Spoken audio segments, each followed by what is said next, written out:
masalah. Ya. Ya, kita kuasa hukum maupun klien kami Habib Rizik Syihab itu konsisten dengan permintaan awal bahwa sidang pengadilan pidana itu pada prinsipnya adalah persidangan secara normal alias offline, bukan online. Sidang online atau elektronik hanya bisa dilakukan ya bila ada keadaan-keadaan tertentu. Itu menurut Perma nomor 4 tahun 2020. Keadaan tertentu misalnya pandemi seperti ini. Tetapi itu pun atas usulan dari 3 pihak ya. Bisa usulan jaksa penuntut umum, bisa usulan dari terdakwa sendiri, dan bisa usulan dari atau penasihat hukumnya. Itu usulan.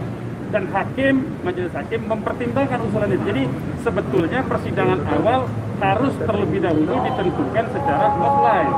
Baru kemudian usulan-usulan itu diajukan dalam persidangan. Kemudian hakim berdasarkan usulan-usulan itulah mempertimbangkan dapat atau tidaknya. Jadi online itu adalah dapat atau tidak, ya. Jadi bukan yang pertama online, yang pertama offline dulu. Untuk diubah ke online, dapat diubah ke online itu atas permintaan tadi. Nah itu pertama. Yang kedua, kita kemarin juga sudah menyaksikan dalam berbagai proses persidangan online.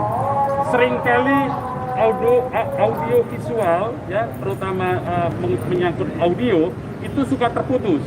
Respon dari satu alat elektronik audio kepada alat elektronik audio lainnya itu membutuhkan jeda, apalagi jarak antara ruang sidang di Pengadilan Negeri Jakarta Timur dengan ruang tahanan di Bareskrim Mabes Polri. Jadi ada kendala teknis tetap, ya. Bahkan yang kemarin pembacaan surat dakwaan jaksa penuntut umum tidak semuanya utuh bisa didengar oleh masyarakat. Itu yang kedua. Nah, yang ketiga, pelaksanaan dari sidang online sendiri itu kita bisa saksikan sendiri. Seharusnya jaksa penuntut umum tidak boleh berada di ruang bersama terdakwa di tahanan situ. Seharusnya jaksa penuntut umum di kantornya sendiri atau hanya di ruang sidang. Hanya 2 tempat itu yang dibolehkan. Tidak boleh berada di ruang tahanan bersama terdakwa, kecuali kalau terdakwanya sidang dari kantor penuntut umum.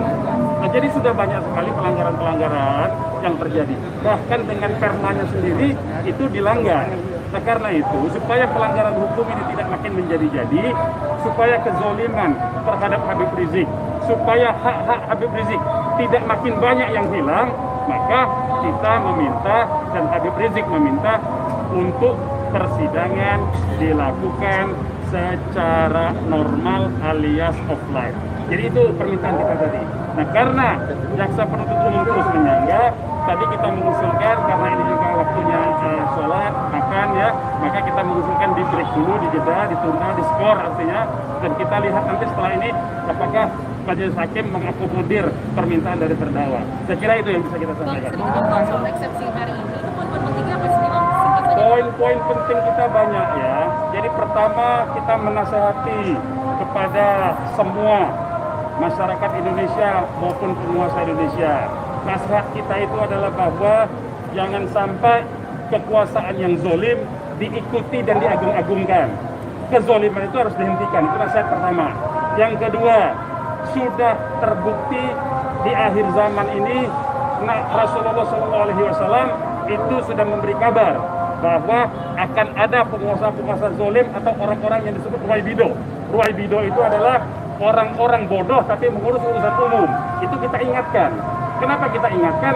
Karena supaya masyarakat tidak tertipu. Karena zaman sekarang ini, di akhir zaman ini, orang yang amanah malah ditinggalkan, pengkhianat malah dipercaya. Nah, itu kita mau ingatkan. Itu yang pertama, bagian pertama. Bagian kedua, kita menganggap Pengadilan Negeri Jakarta Timur itu tidak berwenang karena peristiwanya terjadi di Petamburan dan terjadi di Megamendung, bukan di Jakarta Timur. Itu yang kedua. Yang ketiga, pasal 160 itu merupakan pasal tempelan.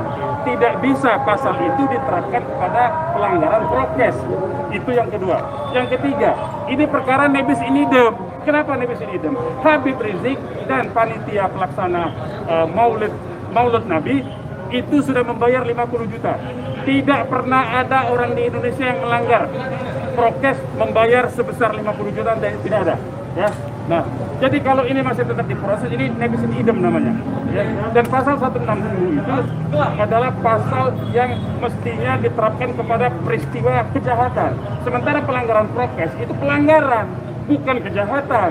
Nah, jadi ini kita tolak. Nah, yang keempat, saya kira kita tahu bersama bahwa kasus ini dengan tambahan-tambahan pasal yang diselundupkan pada saat pembuatan surat dakwaan, yaitu pasal tentang undang-undang ormas dan ancaman hukumannya untuk menghapus hak politik Habib Rizik, maka kita sudah bisa saksikan bahwa perkara ini adalah perkara politik sesungguhnya. Di balik ini adalah motif-motif politik tertentu untuk membungkam Habib Rizik. Itu kira-kira poinnya ada yang bisa kita sampaikan dalam eksepsi kita. Dan sebetulnya eksepsi kita sudah kita sebar. Ya, silakan dibaca, poin-poinnya ada di situ semua. Saya kira begitu.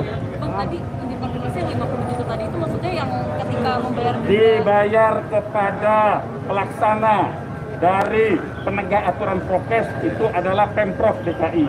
Sudah dibayarkan di situ. dendanya gitu ya Bang? Dendanya. Jadi struktur perundang-undangan itu, ya, undang-undang tentang kekarantinaan itu membutuhkan aturan pelaksana. Aturan pelaksananya itu adalah peraturan menteri. Kemudian untuk melaksanakan aturan menteri di setiap wilayah, di setiap daerah itu diturunkan dalam peraturan gubernur untuk DKI.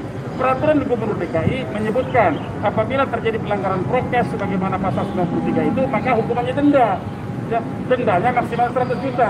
Habib Rizik sudah bayar 50 juta. Jadi apa lagi yang mau dipersoalkan? Ya, jadi itu pergub itu adalah aturan pelaksana dari Undang-Undang nomor 6 tahun 2008 tentang kekarantinaan itu. Ya, jadi sebetulnya sudah selesai tindak pidana itu.